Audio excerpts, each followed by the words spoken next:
Hello friends, என்னோட பேர் Hemamalini. Welcome to Malini's dhaba.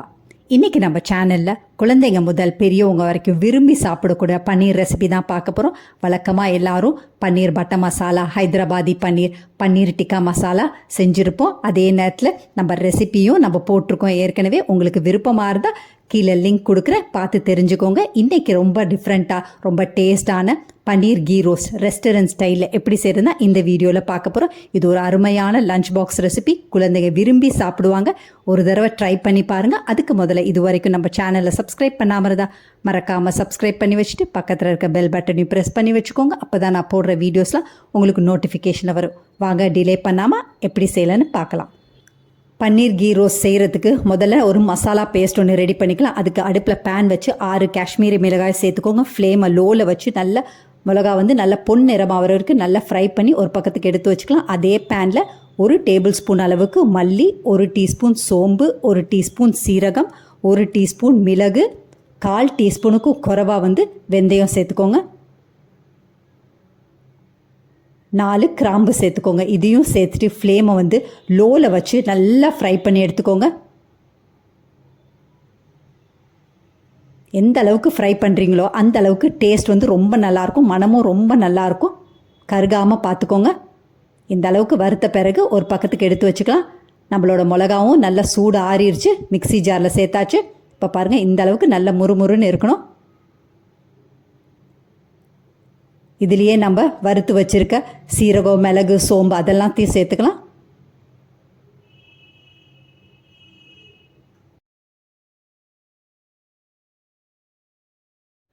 இதில் சின்ன துண்டு இஞ்சி சேர்த்துக்கோங்க. 10 பல் சின்ன பல்லாக பார்த்து பூண்டு சேர்த்துக்கோங்க. இதையும் சேர்த்த பிறகு 2 டேபிள் ஸ்பூன் அளவுக்கு கெட்டியான புளி தண்ணி சேர்த்துக்கோங்க. அதோட தண்ணி சேர்த்துக்கணும். நான் 1 டேபிள் ஸ்பூன் அளவுக்கு தண்ணி சேர்க்குறேன். உங்களுக்கு மிக்சி ஜாரில் நல்லா அடிக்க முடியலன்னா இன்னும் கூட எக்ஸ்ட்ராவாக தண்ணி சேர்த்து நல்லா பேஸ்ட் மாதிரி அரைச்சி ஒரு பக்கத்துக்கு எடுத்து வச்சுக்கலாம். நம்ம இன்றைக்கி கீ ரோஸ்ட் செய்கிறனால பன்னீரை கீயில் தான் நல்லா ஃப்ரை பண்ணிவிட்டு எடுக்க போகிறோம். அதனால் ஒரு தோசை பேனை வச்சுருக்கேன். அது நல்லா சூடானோன்னே 3 டேபிள் ஸ்பூன் அளவுக்கு நெய் சேர்த்துக்கோங்க. நெய் நல்லா சூடானோன்னு 400 கிராம் அளவுக்கு பன்னீரை நல்லா பெரிய பெரிய துண்டுகளாக வெட்டி வச்சுருக்கேன். அதை சேர்த்துட்டு எல்லா பக்கமும் நல்லா கோல்டன் ப்ரௌன் ஆகிற வரைக்கும் நல்லா ஃப்ரை பண்ணி எடுத்துக்கலாம். ஒரு பக்கம் நல்லா ஃப்ரை ஆனோன்னா மறுபக்கம் நல்லா திருப்பி போட்டுக்கோங்க. இந்த மாதிரி எல்லா பக்கமும் நல்லா திருப்பி போட்டுக்கோங்க. ஒரு பக்கம் நல்லா கோல்டன் ப்ரௌன் ஆகணும். இந்த மாதிரி எல்லாத்தையும் நல்லா திருப்பி போட்டுக்கோங்க. இப்போ எல்லா பன்னீரும் நல்லா கோல்டன் ப்ரௌன் ஆகிடுச்சு. எல்லா பக்கமும் நல்லா கோல்டன் ப்ரௌன் ஆகிடுச்சு. இப்போ நம்ம அடுப்புலேருந்து எடுத்துடலாம். நெய்யெல்லாம் நல்லா வடிச்சிட்டு எடுத்துக்கோங்க. இதே நெய்யை தான் நம்ம வதக்கிறதுக்கு யூஸ் பண்ண போகிறோம். அடுப்பில் கடாய் வச்சுருக்கேன். கடாய் நல்லா சூடாக இருக்குது. இப்போ நெய்யை சேர்த்துக்கலாம். மீதி உள்ள நெய்யை சேர்த்துக்கலாம். இந்த நெய் நமக்கு வதக்கிறதுக்கு பத்தாது. அதனால் மறுபடியும் 3 டேபிள் ஸ்பூன் அளவுக்கு நெய் சேர்த்துக்கலாம். நெய் நல்லா சூடானோன்னே வெங்காயம் ஒரு பெரிய வெங்காயத்தை நல்லா ஃபைனாக சாப் பண்ணி வச்சுருக்கேன். அதை இப்போ சேர்த்துக்கலாம். அதையும் சேர்த்துட்டு நல்லா வதக்கி விட்டுருங்க. கைவிடாமல் ஒரு 2-3 நிமிஷத்துக்கு நல்லா வதக்கி விட்டுருங்க. எந்த அளவுக்கு வதக்குறீங்களோ அந்த அளவுக்கு கீ ரோஸ்ட் டேஸ்ட் ரொம்ப நல்லாயிருக்கும். ஏன்னா நம்ம நெய்யில் தான் வதக்குறோம். அதனால டேஸ்ட் ரொம்ப நல்லாயிருக்கும், மனமும் ரொம்ப நல்லாயிருக்கும். இந்த அளவுக்கு பதமாக வதக்கிக்கோங்க. கண்ணாடி பதம் அளவுக்கு நல்லா வதக்கிக்கோங்க. இதில் நம்ம ஏற்கனவே பேஸ்ட் மாதிரி அரைச்சி வச்சுருக்க மசாலாவை சேர்த்துக்கலாம். இந்த மசாலா பேஸ்ட்டும் சேர்த்த பிறகு ஃப்ளேமை மீடியம் டு லோலியே வச்சு நல்லா கைவிடாமல் 2-3 நிமிஷத்துக்கு நல்லா வதக்கி விட்டுக்கோங்க. எந்த அளவுக்கு வதக்குறீங்களோ அந்த அளவுக்கு கீ ரோஸ்ட் டேஸ்ட்டும் மனமும் ரொம்ப நல்லாயிருக்கும். கைவிடாமல் வதக்கி விட்டுக்கோங்க. நம்ம தண்ணி கொஞ்சம் கூட சேர்க்கக்கூடாது. அதனால் கைவிடாமல் நல்லா வதக்கி விட்டுக்கோங்க.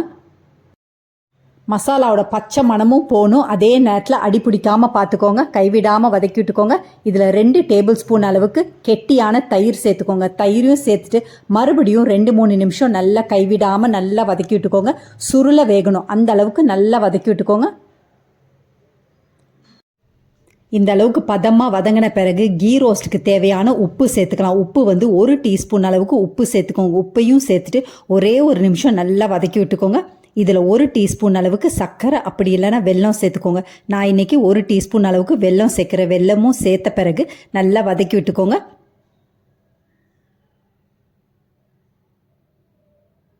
இப்போ நல்லா வதக்கி விட்டுக்கோங்க.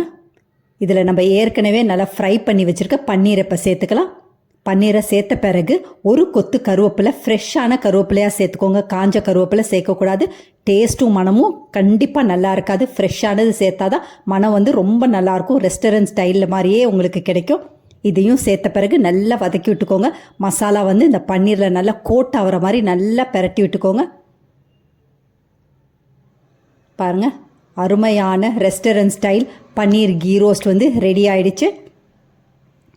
இதே மாதிரி அளவுகளோட நீங்களும் ரெஸ்டாரண்ட் ஸ்டைல் பன்னீர் கீ ரோஸ்ட்டை செஞ்சு பார்த்துட்டு எப்படி இருக்குன்னு கமெண்ட் பண்ணுங்கள். பிடிச்சிருந்தா இந்த ரெசிபியை உங்கள் ஃபேமிலி ஃப்ரெண்ட்ஸோட ஷேர் பண்ணுங்கள், லைக் பண்ணுங்கள், சேவ் பண்ணி வச்சுக்கோங்க. இந்த மாதிரி ரெஸ்டாரண்ட் ஸ்டைல் ரெசிபிஸ் வேணும்னாலும் மறக்காமல் நம்ம சேனலை சப்ஸ்கிரைப் பண்ணி வச்சுக்கோங்க. இது ஒரு அருமையான லஞ்ச் பாக்ஸ் ரெசிபி. இது சப்பாத்தி, ரோட்டி, நான், பரோட்டா, அதே நேரத்தில் ஜீரா ரைஸோட ரொம்ப அருமையாக இருக்கும். செஞ்சு பார்த்துட்டு எப்படி இருக்குன்னு கமெண்ட் பண்ணுங்கள். உங்களோட ஒவ்வொரு கமெண்ட்டும் பார்க்குற வியூவர்ஸ்க்கும் சரி, அதே நேரத்தில் நம்ம சேனலோட வளர்ச்சிக்கும் ரொம்ப ரொம்ப முக்கியம். தேங்க்ஸ் ஃபார் வாட்சிங் ஃப்ரெண்ட்ஸ்.